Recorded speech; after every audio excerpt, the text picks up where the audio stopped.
Lähdetäänkö me kisapäivästä tai Joo. kisaviikonlopusta? Mitä kisaviikonloppuun yleisesti ottaen suurin piirtein ehkä kuuluu? Ja painotamme, nämä on meidän omia kokemuksia ja ajatuksia kisaviikonlopusta SMissä. Joo.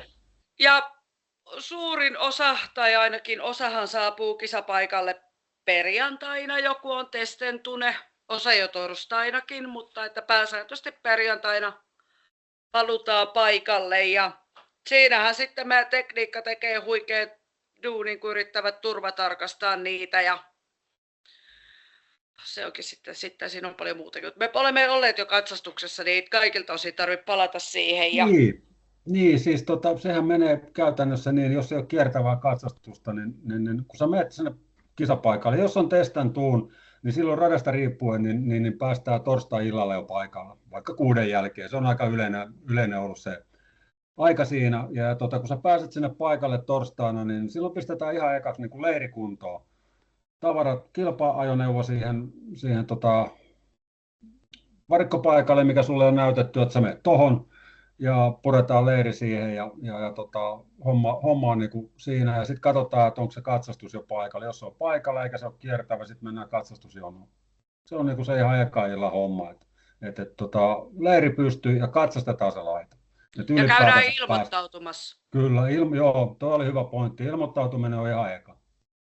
Sä oot paikalla, sulle näytetään varikkopaikka ilmoittautumisen jälkeen ja sitten sä menet sinne omalle varikkopaikalle ja sitten releet siihen ja sitten katsomaan, miten se katsastushomma etenee. Että onko katsastusta, jos on, niin onko kiertävä, jos ei, niin sitten katsastuspaikalle kilpalaitteen kanssa. Siitä se lähtee sitten menemään. Se on aika hyvä homma, mutta se ilmoittautuminen täytyy tosiaan hoitaa ensin ja katsoa sitten, että kun sä meet FOR-kisoissa varsinkin, niin yleensä tarvitaan sähköä varikkopaikalle ja se sähkö joutuu maksamaan, niin se maksetaan siinä ilmoittautumisessa, jos et ole etukäteen maksanut sitä. Niin se hoituu siinä samalla, että siitä ei kannata huolehtia. Ja kaikille pyritään varaamaan sähkö, jotka on siellä varikolla. Ei kannata miettiä sitä, että pitää rynniä sinne ekojen joukossa, että saa sitä sähköä.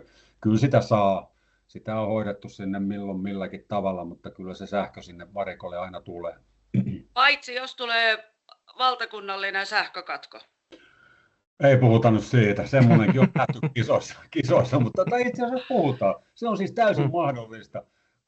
Koko päivä menee vallan mainiosti ja paks. Kaikilta sähköt veke. No missä vika? No Savon sähkössä. No ei ollut Savon sähkössä, kun oli koko Itä-Suomi pimeänä. Joo, siis osa happoradio, joka laulaa, että Itä-Suomessa tuulee. Ei muuten tuulu, kun ei ollut sähköä siihen hommaan. Joo, ja siis sehän oli osa Pohjois-Suomea itse asiassa myös pimeänä. Joo, niin mä kuulin kanssa. Se on muuten erikoinen homma, tiedätkö? Mitä sä voit tehdä? Ei ole sähkö, ei ole missään sähköä, ei ollut Mikkelissä, ei ollut Juvalle, ei Pieksämäellä, ei Varkaudessa, ei missään.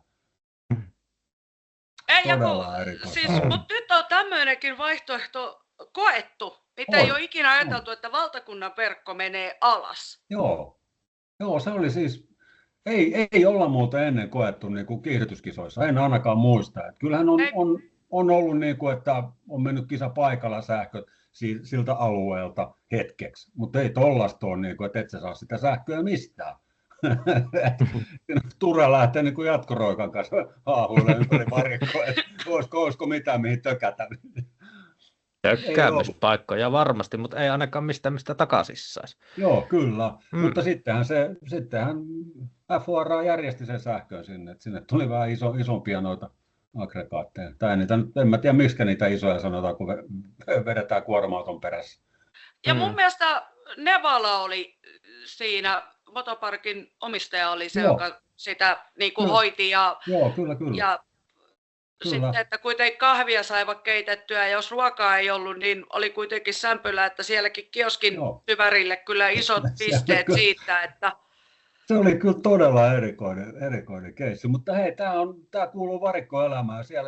Siellä oikeasti sattuu ja tapahtuu niin hyvällä kuin pahallakin. Jollain menee työkalut solmuun ja noin poispäin ja muuten vaan, mutta tämä on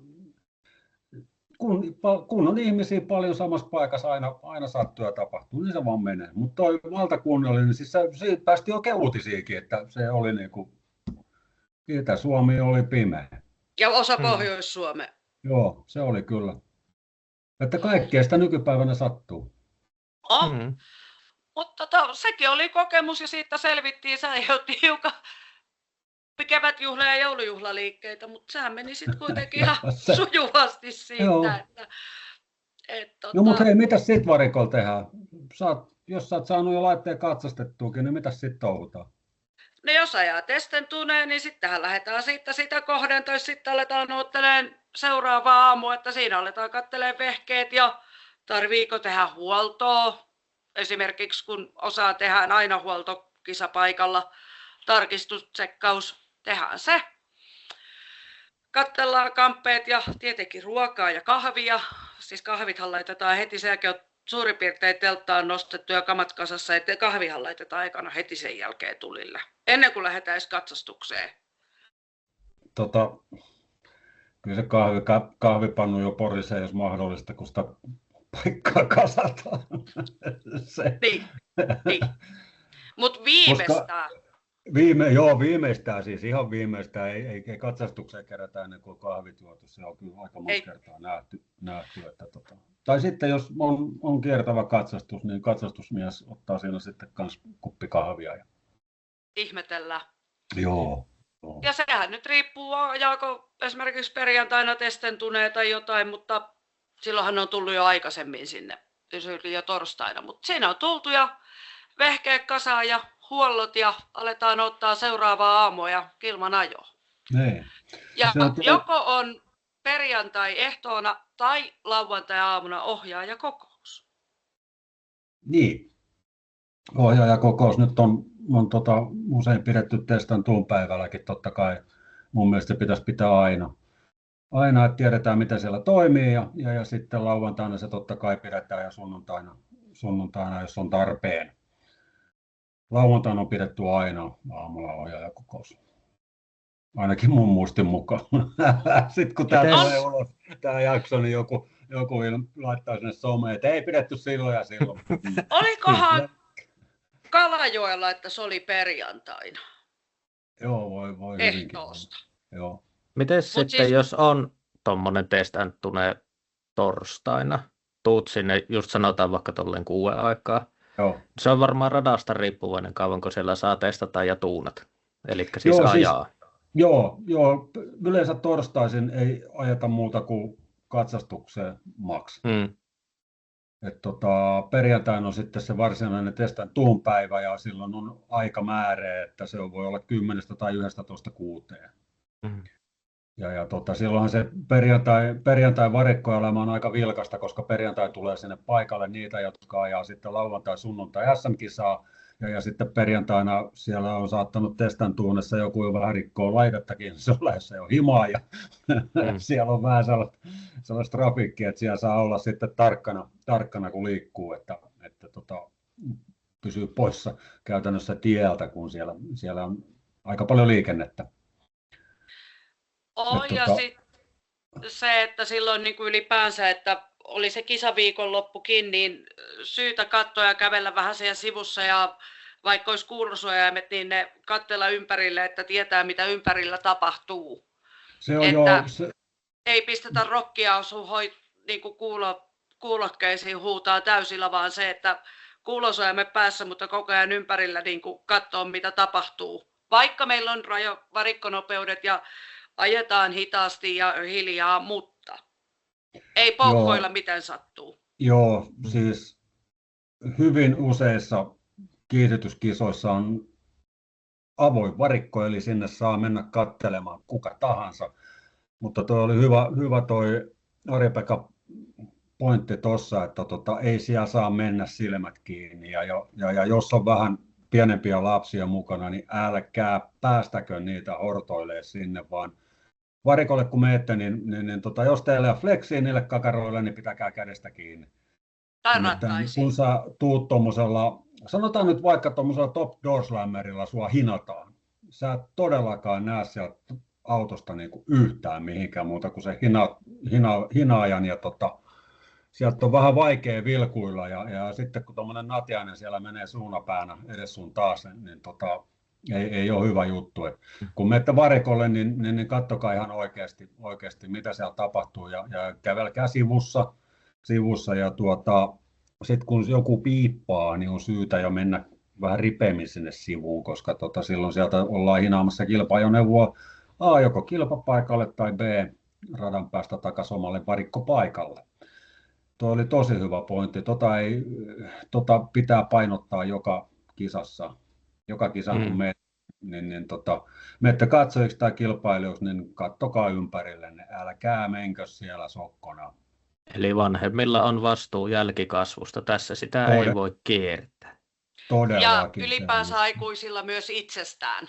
Niin, ja varsinkin jos on nautittu sitä voimajuomaa, millä nimellä nyt kukainenkin sen kutsuu, niin sitten pysytään ihan oikeasti mieluummin vaikka vähän sivummassa, että pysytään vaikka siellä katsomossa.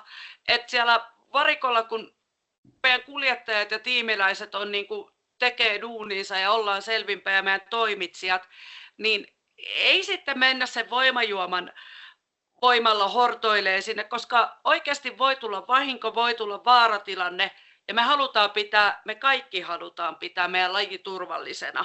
Niin jos nautitaan voimajuomaa, pysytään katsomossa ja sivummalla. Joo, Kalajoellahan poistettiin pari kaveria, kun oli vähän mennyt pitkäksi. Onneksi. Kyllä. Joo, ja voisin kuvitella, että ne kuskit, niin vaikka se sitä päissään oli ja sitä tuntuu se juttu kauhean hauskalta, mitä se kertoo, niin se ei välttämättä ole ihan kuskin mielestä sitä, kun se yrittää keskittyä siihen omaan tekemiseen ja niin sitä ei jaksa kuunnella mitään väsynyttä blondivitsiä 3. kertaa siinä ja katsoa sen kortin lukijaa siinä, kun se vilikkaa sieltä housusta sammaa syssyyn ja haiseekin niin pahalle. Se on ihan totta, että pitäisi joku järki pysyä päässä. Toki katsojatkin on välillä vähän innostuneet näistä hommista, mutta kyllä se niin sanottu alkon käyttö, niin kyllä se olisi kiva, jos se jäisi vähän vähemmälle. Totta kai jos on vapaa päivä noin poispäin, niin nauttii siitä. Ei siinä ole paha sanaa, mutta älkää hölmöilkö siellä varikolla. Siinä on joo, se ja sitten ollaan tolokusti. Ylipäänsä kaikkineen, niin ollaan tolokkuja ja tolokusti. Niin. Mutta sittenhän me pääsemme kilpailuaamuun. Kun kisat alkaa. Nyt on jännä. Ja sehän meillä riippuu radasta ja alueesta, että milloin meillä loppuu hiljaisuus. Sehän on ihan taas näihin ympäristölupa-asioihin riippuvainen, että loppuuko hiljaisuus 9 vai vasta 10 vai 8. Ne on nyt harvempi, missä se 8 loppuu. Joo, silloinhan meillä alkaa yleensä sitten lämminkäytöt kaiken näköisillä vehkeillä. Sen tietää, kun kello lyö tasatarkkaa, jos se loppuu vaikka 9. Jos nukut linja-autossa tai jossain muussa, niin sä tiedät, että kello on 9, lämminkäytöt alkoi just. Se on niin kuin kellon tarkkaa. Ja sittenhän meillä on nämä meidän ihanat hakijat, joista Maijastakin on esimerkiksi huikea kuva, ihana Maija, niin ja Arjat ja monta muuta, niin nehän tulee sitten ilmoittaa, kun ne on saanut ajojärjestyksen siitä, niin ne tulee sille omalle porukalle ilmoittaa, että tästä näin ja tähän aikaan näin ja näin alustavasti. Ja sitten sen jälkeen, kun päivä lähtee rullaan, että jos vaikka junnut niin kuin yleensä aloittaa, junnuille tullaan hyvissä ajoin sanoa, että 10 alkaa. Ja sitten tullaan hakemaan, että kohta tullaan hakemaan ja sitten vähän että nyt lähtöaluetta kohden. Ja se on joka luokassa samalla lailla. Tullaan varoittaa ja hakea. Joo. Ja tuosta lämmityskäytöstä vielä, niin siis joka radallahan on se sitten ajetaan tuolla Taivaankoskella tai Porissa West Coast Cupia tai Vaasassa ja missä vaan, niin kun on se hiljaisuusaika, jos se on vaikka 10, se tarkoittaa sitä. Siellä ei kukaan laita käyntiin laitetta ennen 10. Jos laittaa kilpa-ajoneuvon käyttöön ennen 10, niin se poistetaan sieltä paikalta. Sitä ei saa tehdä. Ja sama sitten hiljaisuuden kanssa, jos hiljaisuus tulee 19.00, se tarkoittaa sitä, että hiljaisuus tulee 19.00, käynnistäpä sen jälkeen auto, niin kilpailujen järjestäjästä riippuen, niin A, ja saatko varoituksen, B, poistetaanko paikalta, niin se on ihan kilpailun järjestäjän päätettävissä. Ne on ihan ehdottomia, ne kuuluu ympäristölupaan, niin kuin Sanna sanoi, että niistä ei voi luistaa, se on yksinkertaisesti niin. Ja sitten siinä voi olla vielä noihin lisätäkseen C-vaihtoehto, poistetaan paikalta ja saat vielä sakkomaksu. Tämmöisen niin kuin muistutusmaksun siitä, että koska kilpailualueen omistajalle voi tämän rikkomuksesta tulla sakkolappu, sehän siirretään juurikin mun mielestä, mikä on reilua sille kilpailijalle, joka on toiminut väärin, koska nämä on meillä ihan selkeästi kilpailukutsussa joka paikassa, että tohon aikaan saa laittaa vehkeet tulille ja tossa aikaa alkaa hiljaisuus. Se on niin yksinkertaista, että kyllä niin kuin jokaisen, joka tulee kilpaa ajaa tai näin, niin pitää ymmärtää sen verran kelloa. Joo, kyllä. Ja ymmärtää, että talitintti tarvii kauneusunet, ei saa häiritä. Se on just niin. Se sisilisko kanssa kiven päällä, kun se lähtee menee, kun kisat alkaa, niin se tulee takaisin se oman kiven päälle, kun kisat loppuu, koska se on sen kivi. 19 reikä, niin. Näin se on nyt muun. Juu. Ei. Olikohan tästä tämmöinen angstijakso nyt? No niin, palataan varikolle takaisin. Kunhan nyt tuli taas avauduttua tuostakin asiasta. Mutta joo, lauantai kisavarikollahan sitten sehän lähtee siitä sitten rivakasti etenemään, ja mitä kulloinkin luokkaa ajaa, niin senhän mukaan mennään, niin kuin Sanna sanoi, että siellä on hakijat. Mutta mitäs sitten? Sä oot käynyt vetää, eka kierros on mennyt ohi, niin mitä siellä sitten tapahtuu? No, osa vehkeisiinhän tehdään isompi huolto ja osa lämmin käytetään vähän ennen kuin lähdetään uudestaan. Että on nämä meidän pro-luokat, mihin tarvii tehdä sitten vähän isompi tsekki, aina tarkistus. Ja sitten on nämä meidän esimerkiksi junnut, että ne tankataan ja rock'n'rolli oli soima ja uudestaan. Joo, niin no toi nyt oli kauhean kaunis ajatus junnuistakin. Olen ollut junnutiimissä mukana, missä ei ollut noin kauniisti tuota asiaa. Se on silloin, kun asiat menee hyvin. Kyllä se metskumoottorikin siinä äkkiä puretaan ja kasataan. On, mutta oli se kaunis ajatus, että silloin kun kaikki menee meillä hyvin ja rock'n'rolli soi, niin sehän on tankkaus ja let's go. Joo, kyllä, ilman paineet ja katsotaan, että pitääkö ottaa painoa pois vai pannaanko lisää, että tähdätään siihen omaan ihanneaikaan. Joo, näin se menee. Mutta sillä aikaa, kun me ollaan varikolla ruuvaamassa, tai siis kilpailijat on, niin kisan järjestäjän tuo sitten ilmoitustaululle nämä aina jokaisen lajittelukierroksen jälkeen lajittelutulokset, niin sä voit käydä sieltä katsoa, ja yleisö voi myös käydä katsoa, että mikä meininki on, että kuka on edellisen kierroksen paras ja noin poispäin. Ne tulee aina ilmoitustaululle ilmi, niin se on hyvä kisan seuraamista. Ja jos käy FOR-kisoissa, niin on semmoinen sovellus kuin FOR Slips, sitä kannattaa käyttää. Se on nimenomaan Slips, ei Lips, vaan Slips S-llä, niin se kannattaa ehdottomasti ladata kännykkää, kun lähdette FOR-kisoihin. Se on erittäin hyvä sovellus, sieltä näkee kaikki. Mutta ne tulee myöskin ihan paperiversiona kaikkien nähtäville aina ilmoitustaululla. Ja väliaikoinaan sitten myös kyllä juodaan kahvetta ja yritetään syödä.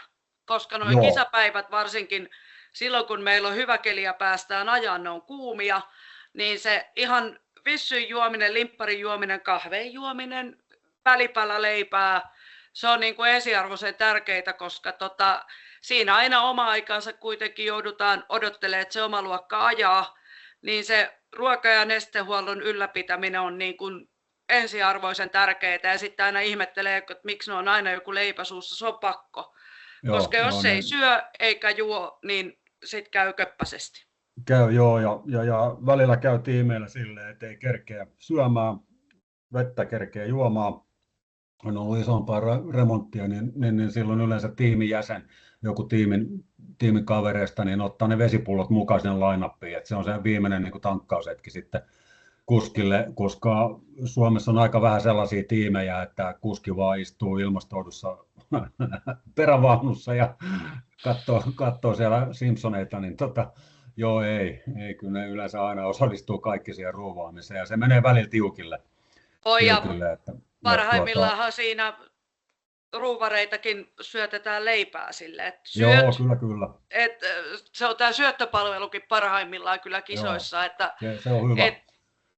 siinä äkkiä lähtee sitten vointi tosi huonoksi, se tulee lämpöhalvausta ja muuta ja jopa oireita, että jos ei syö tai juo, niin ne on kisapäivät kuitenkin tuolla helteessä, jos siellä ollaan ihan sana siinä merkityksessä ihan pihalla, niin se syöminen ja juominen ja myös katsomo onkin erityisen tärkeää, että kun meillä ajetaan hienolla säällä, niin syytä siellä katsomossakin muistaa se ihan ei-alkoholipitoinen nestetankkaus ja syöminen, että siinä äkkiä tulee tosi huono happi, jos ei syö tai ota vettä, limpparia.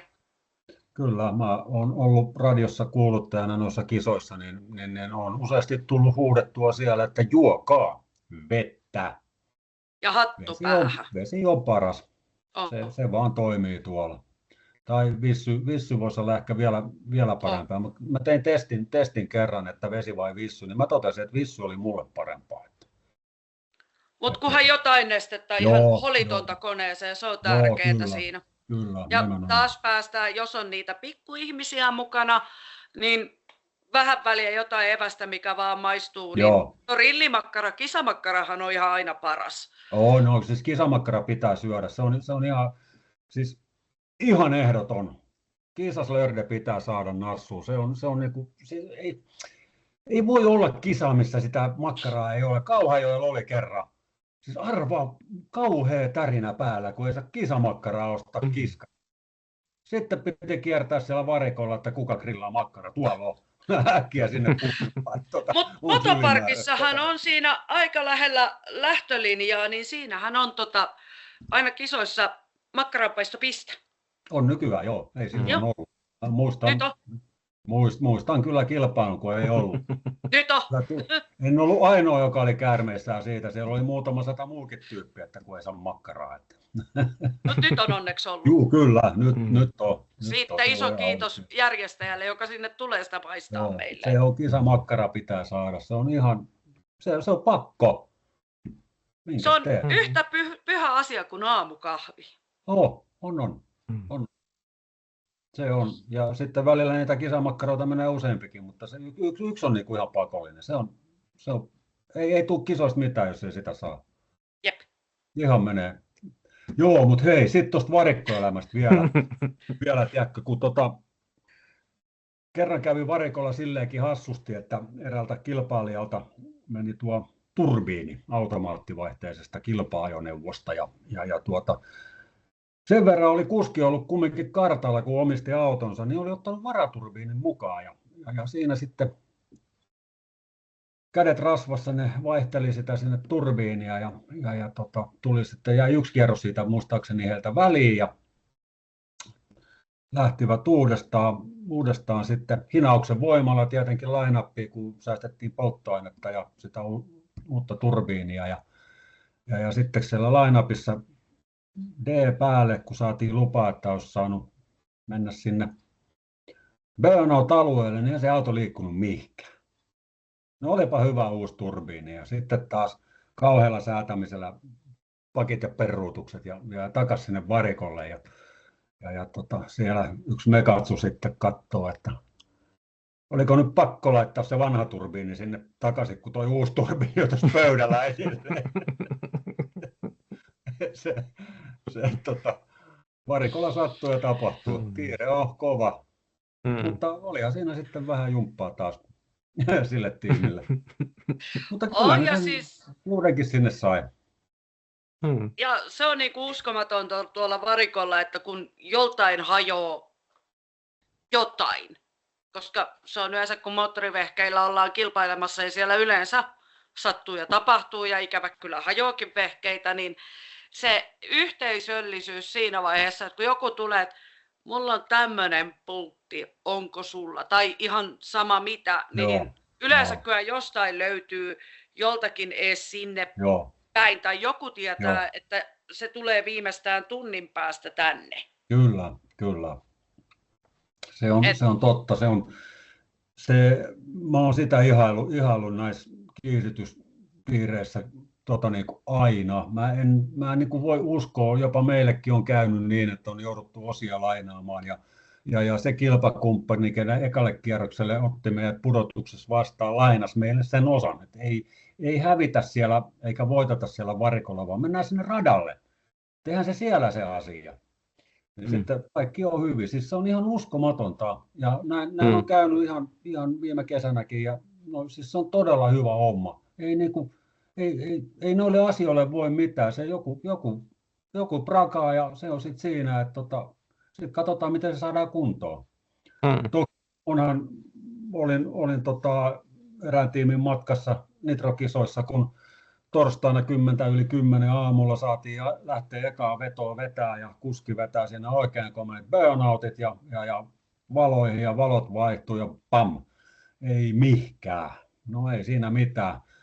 Kuston vetari poikki ja siinä oli niinku 1 vuoden valmistautuminen siihen kisaan, niin se oli ajo kesti, burnoutti oli 15 sekkaa ja valoihin asettuminen vähän vähemmän. Ja sitten kun se oli tietenkin siihen autoon tehty, ne vetarit siihen taka-akseliin, niin ei niitä saanut mistään, ei kellään ollut sen mittaista. Se meni ihan viihteelle se reissu silloin. Että ei se niinku, yritettiin kerää siellä sitten vähän kisabudjettia, että saataisiin uudet vetarit kaverille, niin näinkin voi käydä. Se oli sitä varikkoelämää se. Joo, ja siis itse silloin kun on ajanut kilpaa, niin oli toki joka miesluokasta kyse, mutta kyllä silloin kun kisoihin lähdettiin, sieltä otettiin vetarit ja tämmöisiä yleisiä, mitä saattaa napsua poikkiin. LT-Volkkarin perässä oli uskomaton määrä kaikennäköisiä varaosia.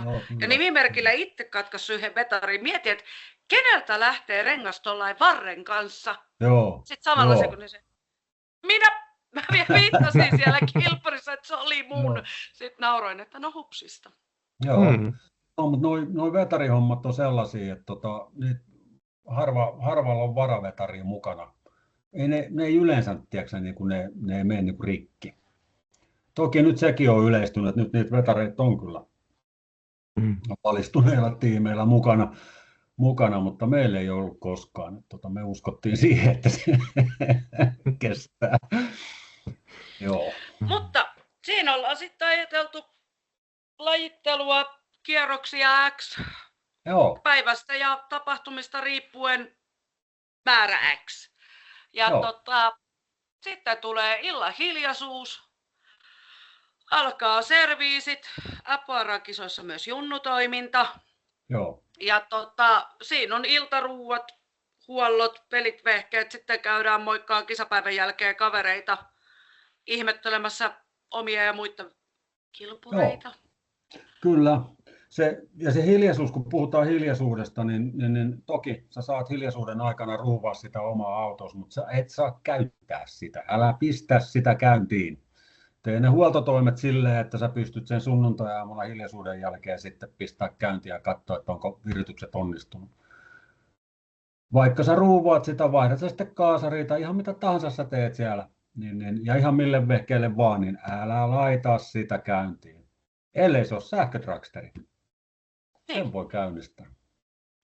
Mut joo, siitä sitten kaikki YK-kolin eli Untemaille ja sunnuntai-aamuna taas kun hiljaisuus loppuu, no siellä on kyllä jo hyvissä jo ennen kaffepannut ja puurokattilat pöhisemässä, varsinkin ne kaffepannut.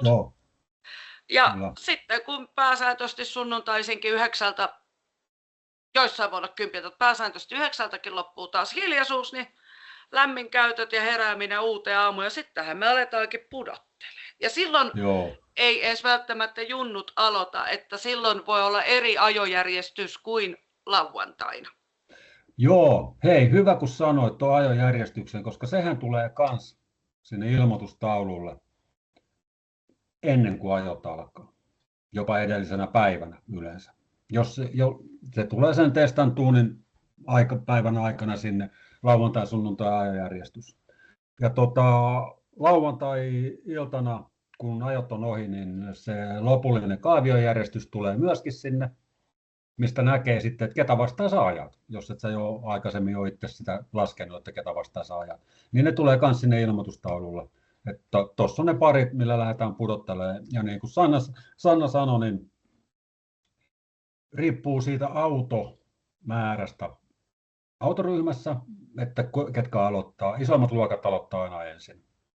Se on käytännössä ollut niin, että saadaan se niin kuin nopeasti putoamaan sitten. Että jos meillä on 32 pudotus, niin se aloittaa ihan varmasti ensin, koska siinä kestää hetki ennen kuin se pudotellaan 16. Eli 16 kilpailijaa pudotellaan käytännössä puolet pois saman yhdellä kierroksella. Niin se sitten etenee. Ja sitten on näitä kaikkia meidän hienouksia, että parempi saa valita radan ja muuta. Ja sitten tulee tämä Villen tykkäämä parin etsintä. Se on varsinkin se on sunnuntaille on juurikin tämä, että etsi se pari, kenen kanssa olet menossa ja on mielellään jo etukäteen sopinut. Olisi hirveän kiva, että kumpi on kummalla puolella, kumpi on ykkönen, kumpi on kakkosradalla ja sitten sen mukaan ajetaan siihen keräilyalueelle. Ja siitä sitten onkin hirveän paljon helpompaa, kun kumpikin on jo omalla puolellaan, niin sitten lähdetään pudottelemaan ja näissäkin on omat hienoutensa näissä meidän pudotteluissa, mutta siitä sitten parempi jatkaa ja sitten taas käydään hakemassa, kun on vuoroja. MPRA-kisoissa on hieno, kun sitten päästään siihen, että on enää ykkönen ja 2 kuljettajaa jäljellä luokassa ja meillähän alkaa finaalit. Ja pääsääntöisesti on hyvin upea, että kaikki meidän finaalikuljettajat on lähtöalueelle saapuneet, niin sitten soi maamme laulu. Ja varsinkin Kauhavalla se on aika upea, kun siinä näkee kilpailijat, toimitsijat jopa sieltä ihan maalipään palot ja pelastukset ja muut, niin kaikki on siellä komeissa riveissä niin, ja kilpailijat myös, niin se on aika hieno hetki joka kesä. Mutta se on myös haikea hetki, koska sitten tietää, että alkaa olla tässä. Joo, kyllä se on. No on eräissä nitrokisoissa Alastarolla ollut hakijana. Niin siellä oli vähän haastavaa hakea junnuja. Suomi-junnut oli siellä omassa pirtuussa siellä vanhalla ylävarikolla ja sitten tietenkin nämä Euroopan turneet kun oli, niin siellä on tietenkin näillä kaikenmoisilla Eurooppa-kuskeilla omia junnuja, niin siellä sai kuule mennä sitten edes sun taas hakemaan niitä, että nyt niin kuin lähdetään, nyt saisi mennä, ja piti katsoa aina sen ajojärjestyksen mukaan, että miten niitä niin kuin kannattaa hakea, että jos sä haet niin kuin väärät parit sieltä, toinen lähtee puolen kilsan päästä ja toisen puolen kilsan päästä, niin millainen soppa siitä sitten tuli. Niin sekin piti siellä miettiä koska hyvin monella on oma likka tai skloddi kundi ajaa, niin ne oli ympäri varikkoa. Mutta onhan meilläkin osa junnuista on niin kuin nyt tämä on motoparkista, niitä näkyy tuolla mun taustalla, tuossa on pääsääntöisesti junnuvarikkoa, mutta niitä on myös siellä autovarikolla. On. Ja saattaa nimenomaan. olla aika Kyllä. kaukana. Kyllä. Siinä on kyllä hakijoille nostaa hattua, että ne niitä aina sieltä muistaa, että missä on kukainenkin oma haettava, että varsinkin junnuja, kun voi olla pitkin poikin siellä. On. Niitä yleensä onkin. Niin. Ei kaikki ei ole junnuvarikolla just sen takia, että mutsi tai faija ajaa sitten niin kuin isolla laitteella kilpaa, niin totta kai se oma junnu on siinä vieressä. Että se on kyllä, siinä saa hakijat olla kyllä tarkkana. Mutta onneksi ne on. Ja sitten kun kaikki luokat on ajettu finaalit ja voittajat selvinnyt, niin sittenhän meillä on aina kilpailun jälkeen palkintojen jako. Joo. Ja kerropas mulle tästä, että kun meillä sitten on tähän kasteluämpäriin uittoin, mikä tarina tässä on? No mehän ollaan Suomessa, niin se on meillä lähtenyt vähän lapasesta. Yllätys. Se on semmoinen ikiaikainen perinne, että kun sä voitat elämässä ensimmäisen kisan, niin sut uitetaan burnout-ämpärissä. Eli burnout-ämpäri on se yli 200 litraa muovikannu, mistä otetaan vettä siihen burnout-alueelle, että saa helpommin tehtyä burnoutin. Niin se täytetään sitten ennen palkintojen jakoa uudestaan. Puhtaalla vedellä. Koska sinne yleensä joku aina heitetään pää edellä, totta kai. Se on hauska perinne kaikin puolin junnut varsinkin, ne välillä niitä oikein niitä näkee, kun niitä jännittää, kun saa ykköspytin ja sitten katsoo, kun siellä on nähty juoksukilpailuja mutta semmoista, mutta kyllä sinne pääsee. Se on vähän niin kuin kunnia-asiakin jo siinä kohti, että siellä uitetaan. Mutta siitä se joskus aikanaan on lähtenyt tuolla Amerikan ihmemaasta, että kun voittaa ekan kisan, niin ja mehän toki uitetaan sitten, vaikka on voittanut montakin kisaa, kun on vaan suunsa väärässä paikassa varikolla, niin se jää tiimin mieleen. Ja jos se voitto tulee, niin kyllä siellä ui muutkin kuin ne ekan kisan voittajat. Ja eräissä jälleen täytyy Muumio muistelee, eli Käkän kantrikulma muistelee, niin eräissä kilpailussa Alastarolla, niin siellä järjestävä kerho, eli FHR oli finaalikisoissa, niin laittanut sinne kuohuvaa pullot. Eli se, joka sinne nakattiin, niin otti sieltä aina, kun se vedettiin ylös, niin sillä olikin pullo kuohuvaa kädessä. Se oli aika hauska. Ei huono. Pikantti yksityiskohta. Että voittajat sai sitten sellaisen vielä sieltä ongittua mukaansa, mutta se on kyllä todella hauska ja se tapahtuu sitten vielä niin äkkiä, että tavallaan jos sitä mukaan osaa odottaa, niin se tulee niin äkkiä, että ei sitä osaa odottaa. Ja sittenhän meillä aletaan, siinä on kisat ajettu pikkuhiljaa päivän mittaan jo sunnuntaina purkaan varikkoa, mutta varikko säilytetään näyttävänä ja siistinä ja tyylikkäänä. Että sieltä aletaan tämmöisiä turhakkeita pikkuhiljaa pistelee jo kyytiin, mutta varikko säilytetään varikon näköisenä, se pilttuu tyylikkäänä. Ja muistanko oikein, että olikohan näin, että kisapaikalta ei saa poistua ilman erikseen ilmoittamatta? Sitä yritettiin mun mielestä, joo. Mä en tiedä, miten siinä käy. Onko se tänä päivän voimassa? Kun mäkään en muista. Kun meillä on osassa taas AKK-puolen kilpailu, että sieltä et poistu ennen kuin turvalippu laskee. Joo, se on hirveän yleisöystävällinen homma mun mielestä, että niin toimisi niin se.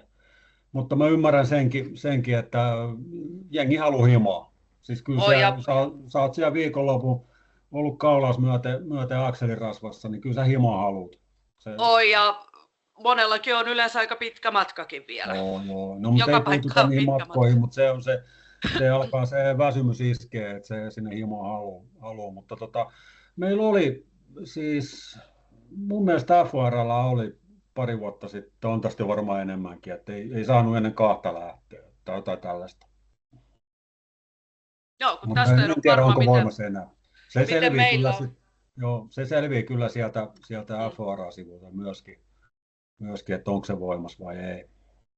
On, mutta siinä sitten ja palkinnot, kun on jaettu tai toista palkinnon, jos ei muut alkaa sitten pistelee romppeita nippuun ja kotia kohde ja siinä toivotellaan kilpakumppaneille ja kavereille heipat ja halit ja sitten lähdetään turvalliselle kotimatkalle. Kyllä. Mut joo, se on siis toi varikkoelämä on sinällään se on aika metkaa touhua kaikin puolin. Siis siellä uskokaa tai älkää, siellä viihdytään. Siellä on ollut kansantaiteilijoita ja siellä on ollut hanurisoittoa ja siellä on ollut vaikka ja mitä. Illalla siis kisojen jälkeen, hiljaisuuden jälkeen, koska silloin on syöty hyvin ja noin poispäin. Toiset ruuvaa sitten vielä vähän autoja ja toiset on muuten vaan viihteellä ja noin poispäin. Mutta kyllä se on varsin eläväistä se varikkoelämä siellä. Ja sitten tämäkin, että osalla on kaikki hyvin, ne ihmettelee ja käy moikkaa kavereita ja vaihdetaan kuulumisia, kun edelliskisasta on kuitenkin yleensä aina se kuukausi, että käydään mitä perheelle kuuluu ja kaikki muut tärkeimmät asiat siinä sitten ehtoolla läpi, kun kerkiä, kun ei päivällä, se on niin intensiivistä, vaikka monen mielestä tuntuu, että siinä menee pitkään, kun siinä on huollot ja tankkaukset ja juurikin syöminen, kahvin juonti ja keskittyminen siihen kilpailuun, niin se on sitten ehtoolla. Me ei koskaan tuosta, tai suuri osa siitä, kun me oltiin striittivarikolla aika paljon, niin ei me noista perhejutuista silleen kysytty silleen hiljaisuuden jälkeen, vaan ensin mentiin tutkimaan, että millä se on sen vehkeen virittänyt, että se on päässyt noin kovaa sillä. Ja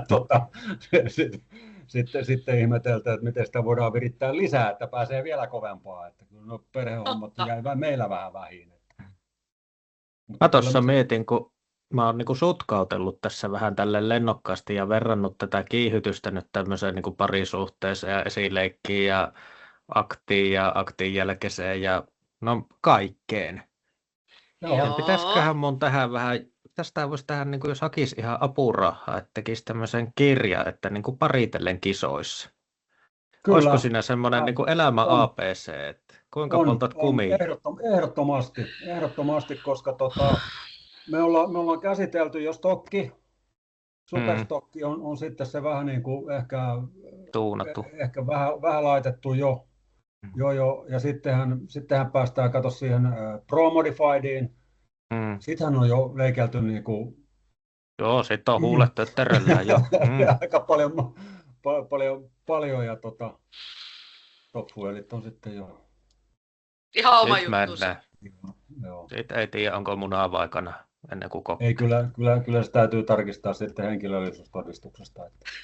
Tai hammeen alta. Joo, no se voisi olla ehkä parempi. Mutta joo, toi olisi hyvä kirjanaihe kyllä oikeasti. Olisiko siinä semmoinen Varttimaali podcastin paritellen kilpailuissa? Ville on hyvä valokuvaaja, niin ensi kesänä me tehdään varikkoelämää -kirja. Erkki Vanhanenhan on sellaisen kirjan tehnyt jo, mutta me ei tehdä samanlaista varikkoelämäkirjaa. En kuvaa hammeen alle. Ei. Tehdään vaan, ilman muuta. Kyllä. Tilannekuvia ja videoita varikolta, koska mun mielestä on niin kuin paljon hauskempi nähdä tämmöisiä, siis kaikki kunnia meidän kuvaajille, siellä huippukuvaajia ja autot on hienoja. Sitten kun se otetaan tämmöisiä tilannekuvia ja ihmiskuvia, kun siellä välillä heilutellaan minkäkin näköisen, taas päästään veto- ja tuuppausosioon, niin sieltä kyydistä tai kuskit heiluttelee tai muuta. Ne on paljon hauskempia myös ne ihan meidän henkilö-ihmistilannekuvat. Niitä on hirveän hauska katsoa. Sitten miettiä, että mitähän tässä oikein tapahtuu. Joo. Siinä se tulikin muuten ensimmäinen paljastus Varttimaali podcastille. Me tehdään varikkoelämää -kirja. Ei liity Erkki Vanhasen kirjaan millään tavalla. Meidän täytyy nimetä se jotenkin muuten. Joo. Varikolla tapahtuu.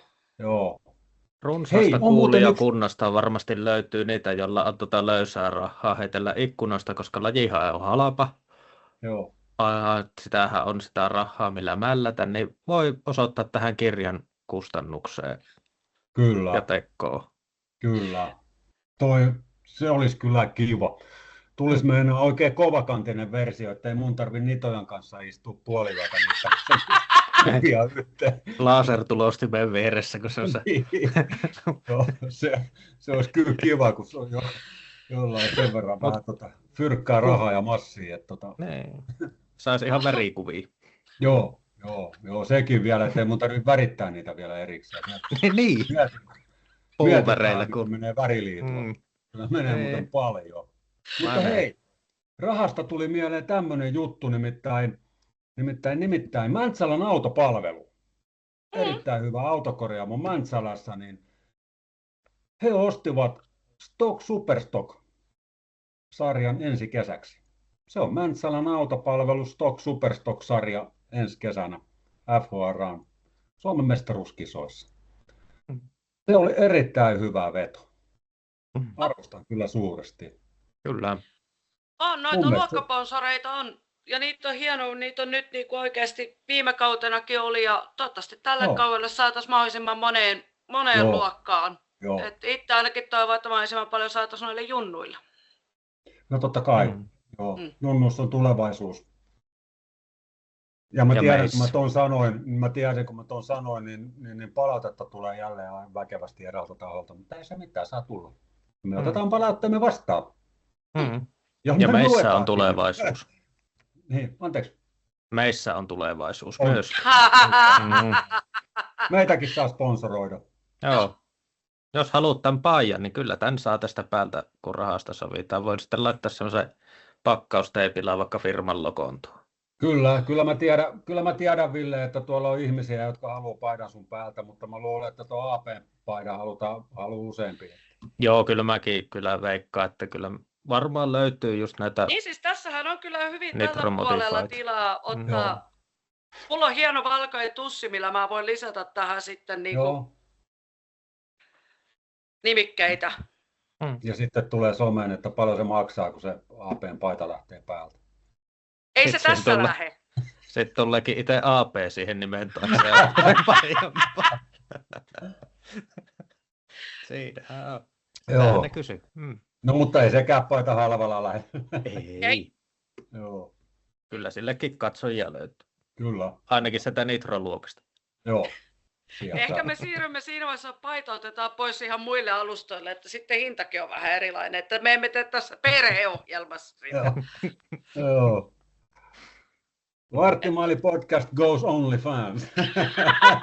Se OnlyFansia alkoi, siitähän me voidaan laajentaa sitten. Että kyllähän tuo veto ja tuuppaus tuolta AP:lta tulikin cornerista jo. Näin joo. Joo. Mutta ollaanko me varikkoelämä käsitelty? Ollaan. Puoliksi Tältä vähän osin. päin. Mutta Kun te katsotte tätä, niin tulkaa hyvät ihmiset sinne varikolle pällistelemään. Puhuttiinko me puoliakaan totta tässä? Niin. ensi kesän jälkeen sitten katsojat vaan antaa palautetta, että menikö se näinkään. Joo, kyllä, juuri näin. Ja Meidätkin voi siellä nähdä. Varikkoelämää by Varttimaali podcast ilmestyy ensi syksynä. Jossain muodossa. Missä muodossa se ilmestyy, niin se on teistä katsojat kiinni. Onko se Kyrken värittämä? vähän tulisi, niin meikäläinen selviää helpommalla. Mutta sekin olisi myös semmoinen koeversio, käkön värittämänä. Ja... Varikkoelämää värityskirja. Joo, kyllä. Joo. Sitten kannattaa olla ensi kesänä aika hyvää pataa värittäjän kanssa, saattaa vaihtua värit siinä matkalla, jos taiteilijan vapaa. Joo. Ja ei sitä tiedä, mitä siinä auton kyljessäkään lukee, kun se tulee meikäläisen värikyljästä tai pyörän tankissa.